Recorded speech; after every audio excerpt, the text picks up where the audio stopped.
নামাজে বায়ু আটকে রাখলে নামাজ হবে কিনা, কিংবা নামাজে বায়ু বের হয়ে গেলে তখন কি করবেন।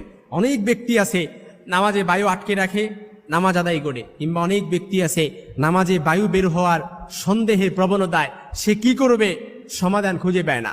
দুজন ব্যক্তির জন্য রাসূলের হাদিস থেকে একেবারে স্পষ্ট সমাধান হচ্ছে। প্রথম হাদিসটি সহিহ বুখারী ও মুসলিমে এসেছে, দ্বিতীয় হাদিসটি নাসাইর বর্ণনা এসেছে।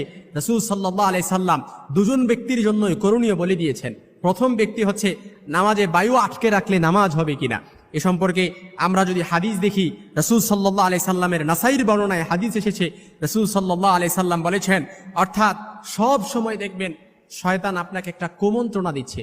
আপনার মনে হচ্ছে আমার অজু মনে হয় নষ্ট হয়ে গিয়েছে, আপনার মনে হচ্ছে অজু মনে হয় নাই, এরকম সন্দেহ প্রবণতা সবসময় আপনার ভেতরে কাজ করে। রাসূল সাল্লাল্লাহু আলাইহি সাল্লাম ওই ব্যক্তির জন্য বলেন, সব সময় যার ভেতরে শয়তান ওয়াসওয়াসা দিবে, সন্দেহের প্রবণতা বৃদ্ধি করবে, তার উচিত হচ্ছে ইউ ডোন্ট কেয়ার কেস, অর্থাৎ সে এটাকে কোনোভাবেই ভ্রুক্ষেপ করবে না, এই সন্দেহকে সে প্রায়োরিটি দিবে না। কারণ রাসূলের হাদিস নাসাইর বর্ণনায় রাসূল বলেছেন, আলহামদুলিল্লাহ হিল্লাযী রাদ্দা মারা আলাল ওয়াসওয়াসা, সমস্ত প্রশংসা ওই আল্লাহ তাআলার জন্য যিনি শয়তানের ওয়াসওয়াসাকে কুমন্ত্রণা পর্যন্ত সীমাবদ্ধ করেছেন। আল কুবরার মধ্যে এসেছে, ইমাম ইবনে হাজার আল হাইসামি উনি বলেছেন, যে ব্যক্তি শয়তানের ওয়াসওয়াসাকে প্রায়োরিটি দিবে, প্রাধান্য দিবে, শয়তান একটা পর্যায়ে ওয়াসওয়াসা দিতে দিতে ওই ব্যক্তিকে একেবারে পাগল বানিয়ে ফেলবে। এই জন্য আপনার উচিত হচ্ছে, নাসাইর বর্ণনায় হাদিস থেকে রাসূল যেটা সমাধান দিয়েছেন, আপনার উচিত হচ্ছে শয়তানের ওয়াসওয়াসাকে কখনোই প্রাধান্য না দেয়া। এক্ষেত্রে আপনি নামাজে বায়ু আটকে, প্রস্রাব পায়খানা আপনার খুব প্রচুর বেগ, আপনি যদি এটা নিয়ে শুরুতে এটা বেগ হয়েছে আপনি এটা নিয়ে নিয়ত করেন তাহলে মাকরুহ হবে, কিন্তু আপনার উচিত হচ্ছে এটা শেষ করে তারপর নামাজ নিয়ত করা। কিন্তু নামাজের মধ্যে যদি এরকম হয়, আপনার উচিত হচ্ছে নামাজটা শেষ করা। কিন্তু কোনো ব্যক্তির বায়ু বের হয়ে গেছে, সে আটকেও রাখে নাই, ওই ব্যক্তি করণীয় কি?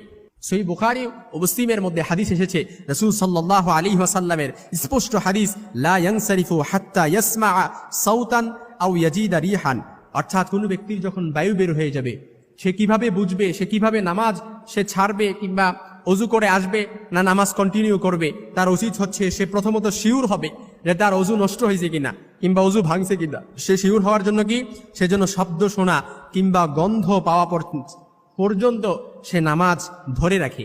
অর্থাৎ আপনি শব্দ শুনছেন কিংবা গন্ধ পাইছেন, সাথে সাথে নামাজ ছেড়ে দিতে হবে। কোন অবস্থায়? আপনি যদি 10 কাতার মুসল্লির সামনেও আপনি নামাজ আদায় করেন, সাথে সাথে নামাজ ছেড়ে দিতে হবে।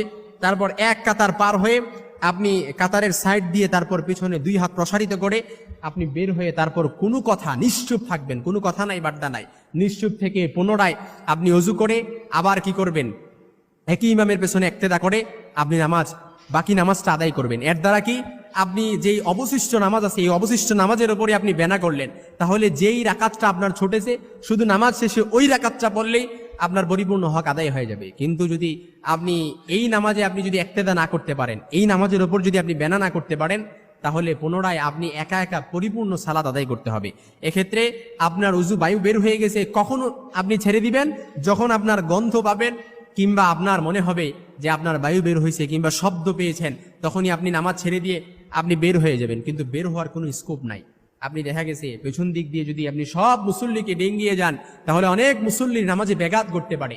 এক্ষেত্রে আপনার জন্য করণীয় হচ্ছে, যদি একেবারে সর্বশেষ আপনি না বের হইতে পারেন, আপনি যে অবস্থায় আছেন ওই অবস্থায় আপনি দাঁড়ানো অবস্থায় থাকলে আপনি দাঁড়িয়ে থাকবেন, কিংবা রুকু অবস্থায় থাকলে আপনি রুকু অবস্থায় থাকতে হবে, কিংবা সিজদা অবস্থায় থাকলে আপনি সিজদা অবস্থায় থাকতে হবে। আপনার যে বিষয়টা আপনি উঠে আবার বসে থাকবেন, বিষয়টা কিন্তু এরকম করা যাবে না। কারণ যে অবস্থায় আপনার অজু ছুটছে ওই অবস্থায় আপনাকে থাকতে হবে, যদি আপনি বের না হতে পারেন। এই জন্য নামাজে বায়ু বের হয়ে গেলে আপনার প্রথমত করণীয় হচ্ছে, আপনি সহিহ বুখারী মুসলিমে এসেছে, আপনি কি করবেন, আপনার গন্ধ কিংবা শব্দ না পাওয়া পর্যন্ত আপনি নামাজ ছাড়বেন না। আর যদি নামাজ আটকে রাখেন, নামাজে বায়ু বের না হয়েছে, আটকে রাখছেন, ওই ক্ষেত্রে করণীয় কি, আপনাকে শয়তান যে ওয়াসওয়াসা দিচ্ছে, কুমন্ত্রণা দিচ্ছে, ওই কুমন্ত্রণা পর্যন্ত এটা সীমাবদ্ধ রাখেন। তা না হলে ইবনে হাজার আল হাইসামি উনি লিপিবদ্ধ করেছেন,